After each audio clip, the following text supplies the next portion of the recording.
Hello po at maligayang pagbabalik. Narito po ang compilation videos na mula sa Injustice Stories playlist na sana po ay magustuhan po ninyo. Maraming salamat po. Unang video. Pinakasalan ko ang aking high school sweetheart. Kasintahan ko na siya simula nung first year pa lang kami. Masyado kasi siyang mabait at matulungin, kaya ako siguro siya nagustuhan. Kung kailangan mo ng tulong sa klase, maaasahan mo siya palagi. Madalas din siyang nagbibigay ng pagkain kapag walang baon ang iba naming kaklase. Noong mga panahon na iyon ay gipit ang pamilya namin, kaya madalas ay wala akong baon. Kaya minsan na din niya akong binigyan ng kanyang baon. Ang pagiging mabuti niya sa kapwa, ang labis na nagpakinang ng sobra sa kanya. At lahat kami ay nagpapasalamat dahil dito. Kaya lang, nung kinasal kami, ang pagiging mabait niya na dati niyang kalakasan ay siya din palang labis na kahinaan niya. Hindi niya kayang humindi o tumanggi. Ang malaking problema ay hindi siya, kundi ang kanyang pamilya, higit sa lahat ay ang kanyang kuya at ang kanyang nanay. Matagal na silang naulila ng kanilang tatay, kaya bago kami ikasal ay nakatira siya sa bahay ng kanyang kuya. Meron din naman siyang nakatatandang kapatid na babae, kaya lang nakatira na ito sa malayong probinsya at may sarili ng pamilya. Kaya madalang na itong mga musta at bumisita. Ako naman ay buo pa ang pamilya at saksakan kami ng dami ng mga kapatid ko. Kaya lang, madalas akong nag-iisa at wala akong masandalan ni isa man lang sa kanila. Malaki ang pamilya namin, pero palagi akong kumakain mag-isa, natutulog mag-isa, at paulit-ulit na lamang na ganon. Kapag may problema ako, wala akong masandalan sa kanila kaya mag-isa ko na lang iyon pinagdadaanan. Kailangan ko pa ngang ipilit sa mga magulang ko ang pag-aaral ko ng high school. Dahil mas gusto nilang magtrabaho na lamang ako nang makapag-uwi naman daw ako ng pagkain sa bahay.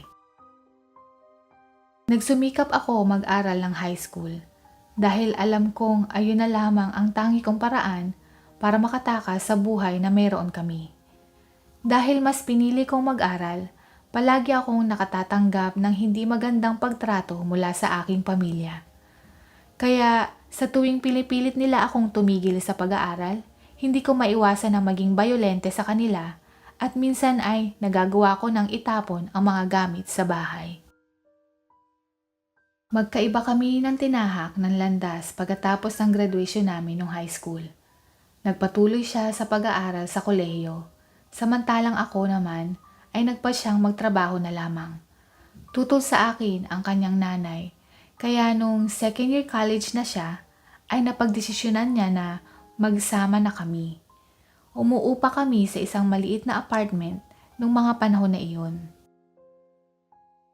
Yung perang kinikita ko bilang dishwasher sa isang restaurant ay pinambabayad sa upa ng tinitirhan namin at pinambibili ng pagkain. Kapag may sobra, ay pinangdadagdag pambayad sa tuition niya. Dahil mas pinili niya akong samahan, itinigil ng kanyang nanay ang pagsagot sa pambayad niya sa eskwelahan. Kaya nagtrabaho din siya bilang part-time habang nag-aaral. Maraming beses na nahuli siya sa pagbabayad sa mga bayarin sa eskwelahan niya. Pero sa awa ng Diyos ay nagawa naman namin ng paraan at nakaraos kami sa pang-araw-araw na pangangailangan namin.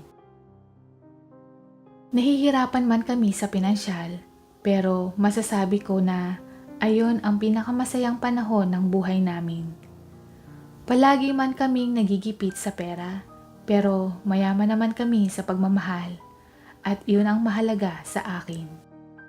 Nakapagtapos siya ng kursong computer science at swinerteng nakakuha ng trabaho sa isang kilalang tech company bilang isang IT specialist. Magmula noon ay binigay na ng kanyang nanay ang basbas sa aming kasal. Wala kaming masyadong ipon nung mga oras na iyon dahil kakasimula pa lamang niya sa trabaho at ayaw din sagutin ng kanyang nanay ang gagastusin sa kasal. Napagdesisyonan na lamang naming mag-asawa na magpakasal sa huwes. Hindi naman naging problema iyon sa amin dahil ang mahalaga ay ikakasal ako sa taong mahal ko at mahal din ako. Nung nag-umpisa na siyang kumita ng pera, doon na nagsimulang magbago ang lahat. Palaging humihingi ng pera ang kanyang nanay sa kung ano-anong dahilan. Ipinanganak kita! Yan ang laging linya ng kanyang nanay sa tuwing nanghihingi siya ng pera. Minsan, ang dahilan niya ay may sakit siya at kailangan niya ng gamot at pera pampatingin sa doktor. Halos ilang beses niya itong ginagawang dahilan, kaya nung minsan nagpresenta akong samahan siya magpatingin, ay tumanggi siya. Ilang daang piso ngayong linggo lang at susunod na linggo ulit. Lumipas ang ilang buwan at hindi talaga kami nakakaipong mag-asawa, kahit na nagtatrabaho kami ng mas maigi kaysa dati. Akala ko nga dahil pareho na kaming nagtatrabaho ay makakapagpahinga ako ng kaunti kahit papaano. Madalas na ding bumibisita sa bahay ang kanyang kuya. Mas matanda ito ng 4 na taon kaysa sa aking asawa. At isang beses ko lang ito nakita bago ang aming kasal. Pero nung tapos na kaming ikasal, halos kada linggo ay nasa bahay ito. Interesado ang kuya niya na magtayo ng isang negosyo at yumaman sa loob ng isang gabi lamang. Minsan ay hahatakin niya ang aking pagod na asawa at kukwentuhan ito tungkol sa naiisip niyang negosyo. Bibili daw siya ng mga hindi na nauusong damit sa China at ibebenta ito online bilang mga high fashion item. Meron pa ngang magtatayo daw siya ng isang maliit na western restaurant. Nagpatuloy pa ito sa paglipas ng panahon. Madami siyang naiisip na mga plano, pero bandang huli ng kanyang kwento ay palagi niyang binabanggit na kailangan niya ng ilang libo para makapagsimula. Dahil sa angking kabaitan ng aking asawa, nakikinig pa rin ito kahit antok na at sa huli ay binibigyan niya ito ng pera. Kahit pilit niya itong binibigay ng palihim, nasasaksihan ko pa din ang lahat at mas pinili ko na lamang na hindi magsalita. Itong paulit-ulit nilang paninimot ng pera sa amin ang naging hadlang para makaipon kaming mag-asawa. Siguro dahil sa pagka-stress ko sa pera, kaya hindi ako mabuntis. Gustong-gusto na naming mag-asawa na magkaanak, pero hindi pa rin kami binibiyayaan. Sinubukan kong pagsamahin lahat ng mga naibigay namin sa kanila at nawindang ako sa laki ng halaga na iyon. Halos 2 taon na upa sa apartment ang kayang bayaran ng buong halagang nahingi nila sa amin. Isang linggo, habang nakaupo kaming mag-asawa, naisip kong banggitin sa kanya ang tungkol dito at humingi siya ng tawad dahil dito. Alam kong totoo siyang humihingi ng paumanhin, pero nung tinanong ko na kung ano na ang magiging plano namin, nagkibit-balikat lang siya at hindi na nagsalita. Pakiramdam ko, nai-stress na siya at nahihiya din sa akin. Pero yung hindi niya kayang humindi, dala ng sobrang kabaitan niya, ang pumipigil sa kanyang gumawa ng aksyon. Mas lalong lumala ang kanyang nanay at kuya sa paglipas ng panahon. Mas dumalas na ang panghihingi nila ng pera. Hanggang sa isang araw, halos magtatalon kami sa tuwa ng asawa ko dahil sa wakas ay magkakaanak na kami. Pero bigla akong na-stress at nalungkot nang maalala kong wala pala kaming ipon na mag-asawa. Paano kami makakabayad sa ospital? Paano na ang panggatas at pangkain ng aming anak? Pati na rin ang mga pangangailangan niya gaya ng mga diaper at damit. At yung mga bakuna niya kada buwan. Nagsimula kaming magtrabaho ng mabuti. At ako naman ay pumasok ng double shift sa kabila ng pagbubuntis ko. At nung mga panahon na malapit na akong manganak, Panatag na ang aming kalooban dahil sa tingin namin ay sapat na iyon bilang pambayad sa pangpaanak ko at sa gagastusin namin para sa baby ng isang buong taon. Kaya ayon, okay na ang lahat. Nagpa-schedule na kami sa isang malaking ospital para doon ako manganak. At nung kabuanan ko ay napagdesisyonan naming mag-asawa na magpahinga na lang ako at tumigil muna sa pagtatrabaho. Subalit, 2 linggo bago ang panganganak ko, umuwi ang asawa ko na masalimuot ang muka. Anong problema? Tanong ko sa kanya. Bumugtong hininga lang siya at yumuko. Ano nga iyon? Bakit hindi ka nagsasalita? Tanong ko ulit sa kanya. Ilang minuto din nabalot ng katahimikan ang buong bahay hanggang sa nagsalita na siya. Hindi ko alam kung paano ko ito sasabihin sa iyo. Ano nga yun? Nag-aalala kong tanong. Sinabi niya sa akin na nagpunta daw ang kanyang nanay sa kanyang opisina nung nakaraan at sinabing na isanla daw nito ang kanyang bahay para may ipautang sa pinsan niyang nangangailangan ng operasyon para sa kanser. Emergency daw ito at sinabing babayaran daw ng pinsan niya ang nanay niya sa loob ng 2 buwan na may 20% interes kapag nakauwi na ang kanyang asawang OFW galing sa Middle East. Kaya lang, dahil kailangan na nito ng pera para maoperahan agad at kung hindi ay mamamatay ito. Hindi na daw nito kayang antayin makauwi ang asawa, kaya naisip na lang na umutang sa nanay ng aking asawa. Kaya sinanla ng nanay niya ang bahay at ang pinagsanlaan ay ipinahiram muna sa kanyang pinsan. May problema ang kanyang pinsan at may kasama namang mataas na interes ang utang kaya akala niya maganda ang kanyang ginawa. Kaya lang, nalaman daw niya na hindi umuwi ang OFW na asawa sa nasabing panahon. At ginamit lang daw ito na dahilan para makautang. Kalaunan ay natuklasan daw ng nanay ng asawa ko na wala talagang operasyon na naganap. At bagkos ay ginamit lang ito para may ipangsugal. Dahil nakasanla ang bahay ng nanay niya, mawawala ang bahay kapag hindi ito nabayaran agad. Mangiyak-ngiyak daw itong nagmamakaawa sa asawa ko na tulungan siya at nangakong magbabayad ito sa oras na makauwi ang asawa ng pinsan niyang OFW. Nung mga oras na sinabi ito ng asawa ko, ay hindi niya alam kung ano bang dapat niyang gawin. Maging ako ay naging tuliro sa mga nangyari. Anumang araw ay maaari akong manganak nung mga oras na iyon, tapos ganito pa ang mangyayari. Nakita kong lugmok na lugmok ang mukha ng asawa ko at nasasaktan ako kapag nakikita siyang nagkakaganon. Pinag-usapan namin ng masinsinan kung ano ang pwede naming gawin at napagpasyahan namin na imbis na sa malaking ospital ay sa isang maliit na lying-in na lang ako manganganak na di hamak na mas mura. At pwede pa kaming makiusap doon na bayaran ng hulugan ang magagastos. Bukod doon, imbis na bago at branded na damit ay mga napaglumaang gamit o pinakamura na lamang ang binili namin para sa baby namin. Mahalaga na maisalba namin ang bahay ng kanyang nanay, kaya wala kaming ibang pagpipilian. Pilit kong pinigilang tumulo ang mga luha ko at pumayag na akong gamitin ang pera para ipambayad sa nasanlang bahay. 1 taon ang lumipas. Umikot ang buong mundo naming mag-asawa sa aming anak.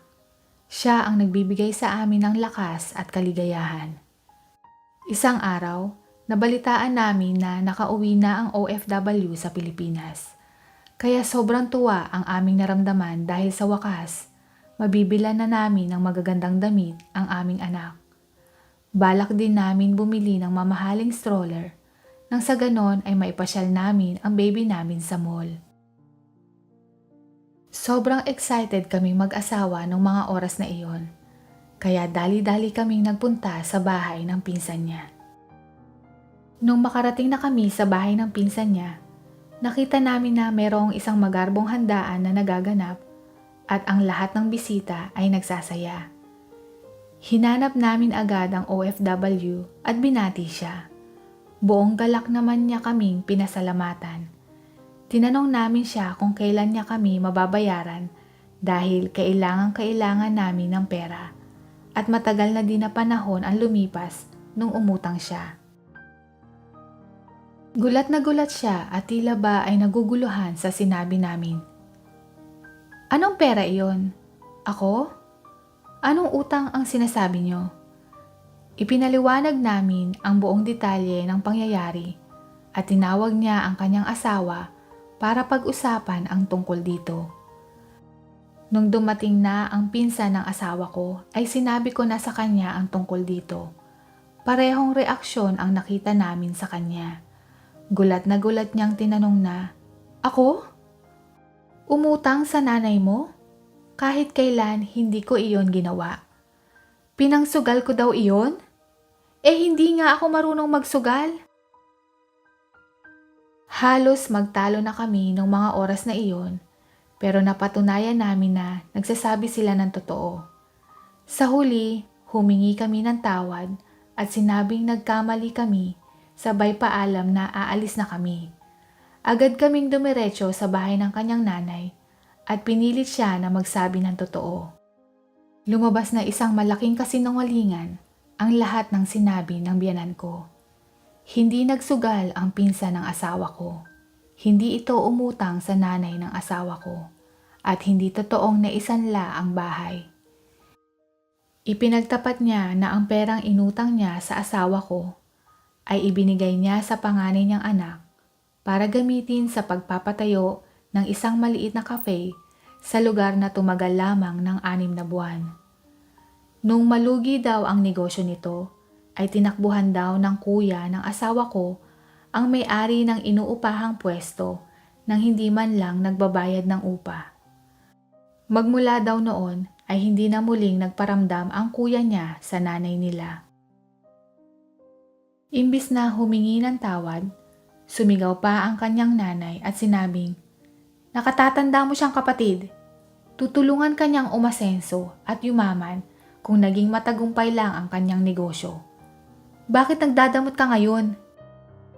Sinigawan din ng asawa ko ang nanay niya at iyon ang unang pagkakataong sumagot siya ng ganon sa kanyang nanay.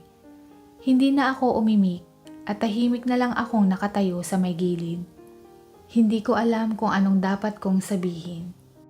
Lahat ng pagtitiis at pagsasakripisyo namin gaya ng pinanganak ang anak ko sa isang maliit na lying-in at tinipid sa gamit ang anak ko ay naisakripisyo namin dahil lang sa kasinungalingan ng biyenan ko. Hindi ko na kaya ang mga nangyayari. Sumusobra na sila. Hindi ko na napigilan ang pagbuhos ng mga luha ko. At dali-dali akong umuwi nang hindi na hinihintay ang aking asawa. Sawang-sawa na ako sa ginagawa ng kanyang pamilya. Biglang may sumagi sa isipan ko nung mga oras na iyon. Hanggang kailan magpapatuloy ang ganito? Kaya bang protektahan ng asawa ko ang pamilya namin? Kailangan ko bang makipaghiwalay at mag-isa na lamang itaguyod at protektahan ang aming anak? Hindi na maganda ang sobrang kabaitan na meron siya at naging kahinaan na niya ito. Naaabuso na ng mga tao sa paligid niya dahil sa kabaitan niya. Kung magpapatuloy ang ganito, baka ito pa ang maging dahilan ng pagkalubog ng aming pamilya. Buong gabi akong umiiyak at hindi ko na namalayan na nakaidlip na pala ako. Nung kalagitnaan ng gabi, narinig ko ang pag-uwi ng aking asawa. Hinintay ko siya sa kwarto pero hindi siya nagpunta sa kama. Lumabas ako para tingnan siya at nakita ko siyang nakaupo sa lapag ng sala at nakatulala sa may dingding. Lumapit ako sa kanya at hinawakan ko ang kanyang mga kamay. Tumingin siya sa akin at nung magtagpo ang aming mga mata, ay biglang bumuhos ang aming mga luha. Walang kahit anong tunog ang lumabas habang kami ay umiiyak. Siguro ay pareho na din kaming pagod sa mga nangyari.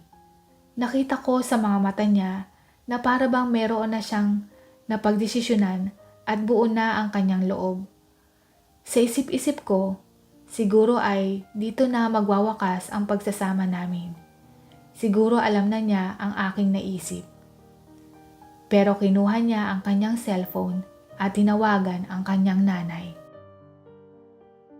Ma, salamat sa pagbibigay buhay at pagpapalaki sa akin.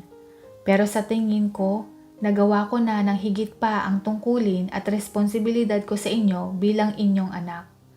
Simula ngayon ay hindi ko na kayo poproblemahin pa.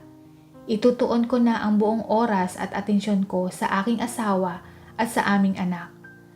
Dito na nagtatapos ang lahat ng ugnayan namin sa inyo, Ma. Paalam. Sabi niya at binaba niya agad ang tawag nang hindi man lang hinihintay ang sagot ng kanyang nanay. At nakita kong sinira niya ang kanyang SIM card.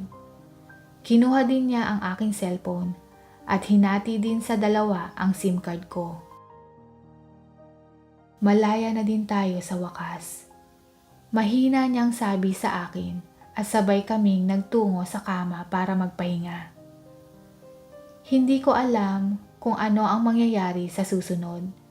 Siguro kung magiging maayos na ang lahat, ay maaari naming makausap muli ang kanyang nanay. Pero sa ngayon, isa lang ang tanging alam ko. Marunong na siyang tumanggi. Sa wakas, natutunan na ng asawa ko ang magsabi ng hindi. Pangalawang video.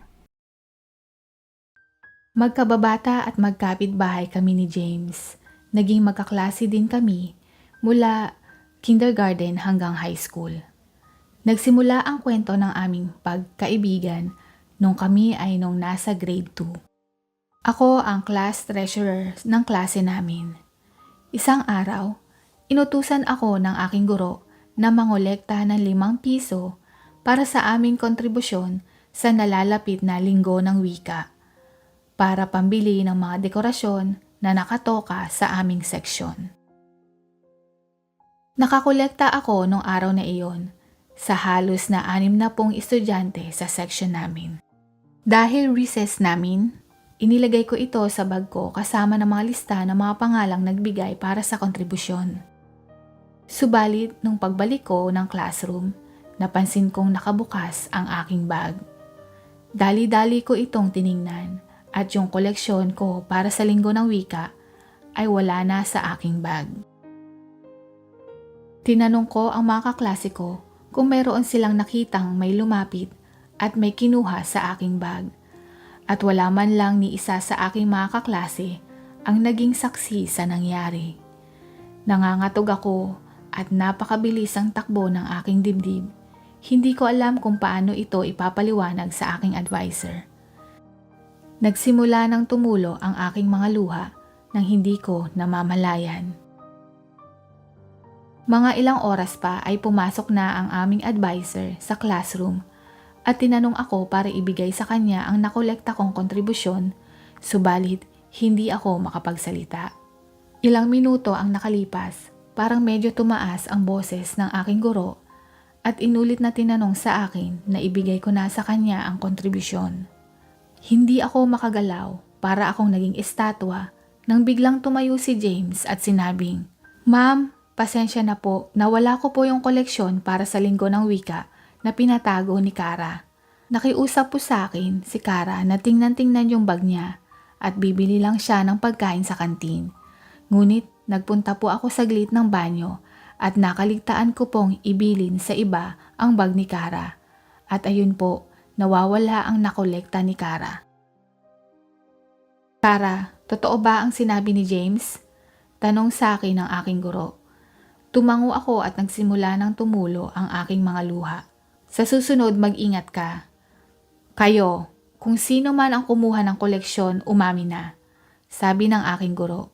Inutos ng aming guro na buksan ang aming bag, isa-isa at wala ni isa sa seksyon namin ang may salarin at hindi nalaman kung sino ang kumuha.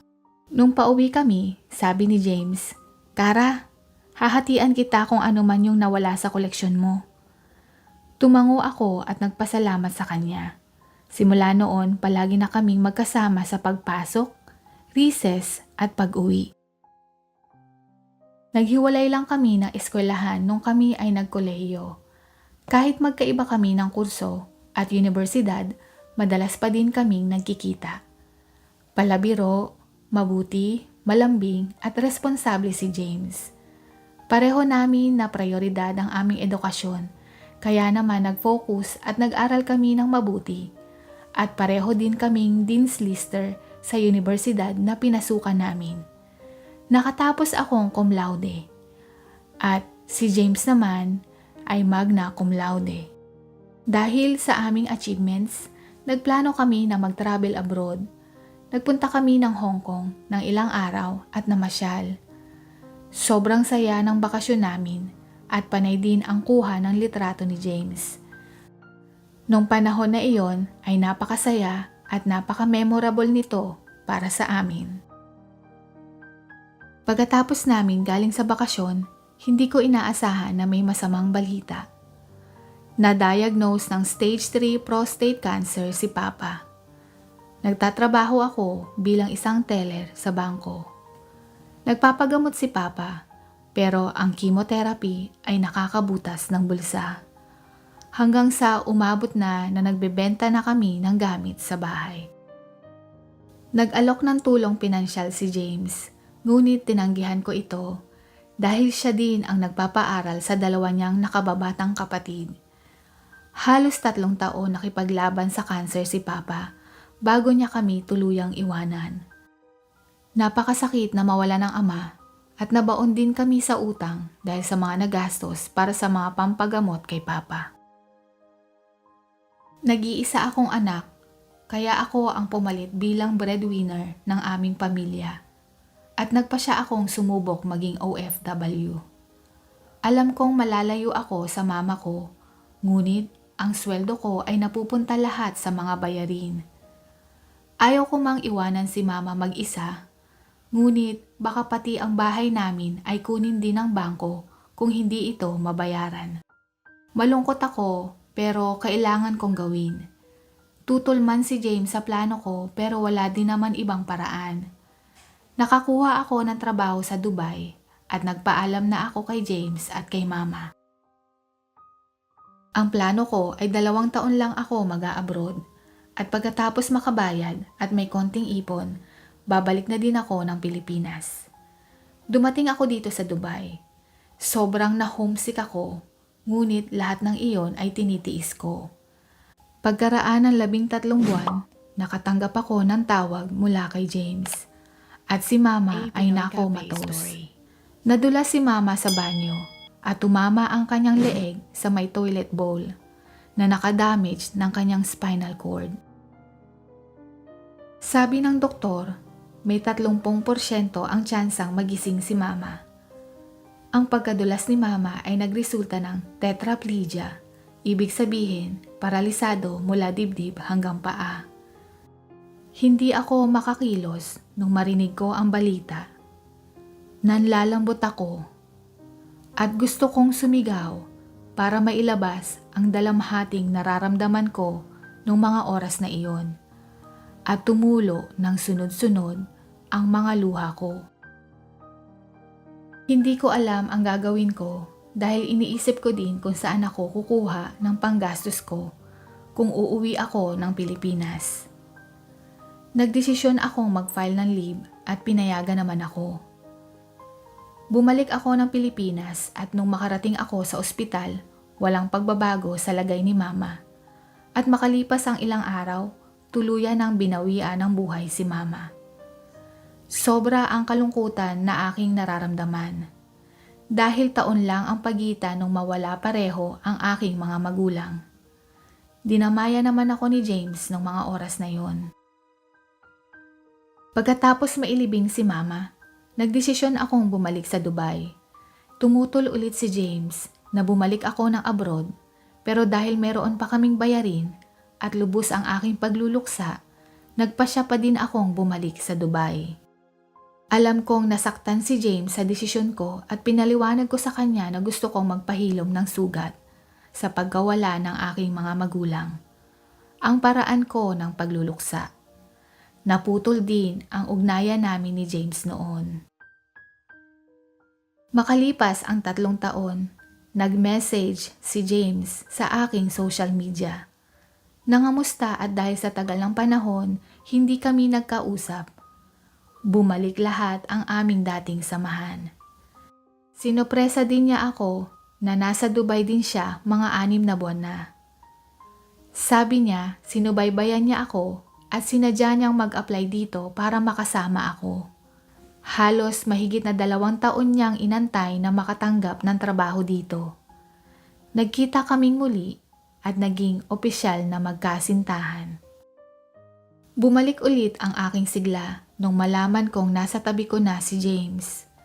Pinag-usapan na din namin magpakasal dahil bawal sa Dubai ang magsama ang babae at lalaki sa iisang bahay nang hindi kasal.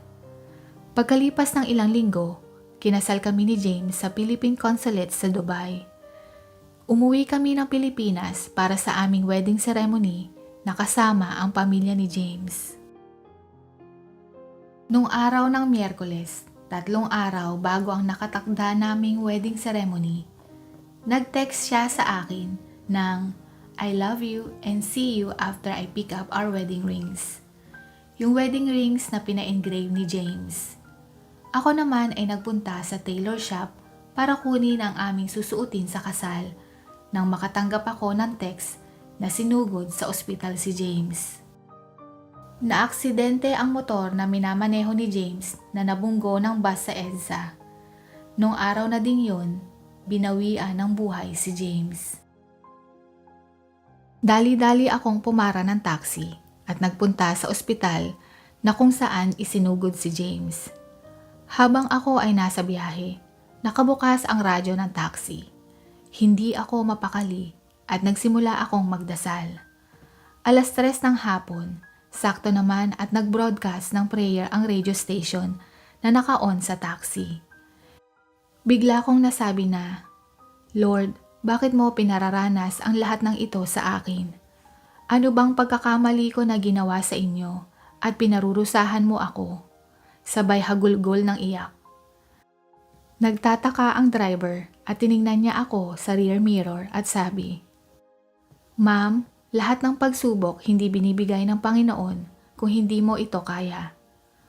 Manalig lang po kayo at ipagdadasal ko din po na malampasan po ninyo ang pagsubok ninyo. Medyo napagaan niya ang aking pakiramdam at nung makarating ako sa ospital, nadatnan ko si James na nag-aagaw buhay at hiniling na makita ako. Hinanap niya ang singsing na agad namang binigay ng nurse at inilagay niya sa aking daliri at ako din sa kanya. I love you, Kara, forever and always. Yan ang huling salita na sinabi ni James bago siya nawala. Niyakap ko siya ng mahigpit hanggang sa tuluyan akong nawala ng malay. Nagising ako sa isang kwarto at pumasok ang doktor.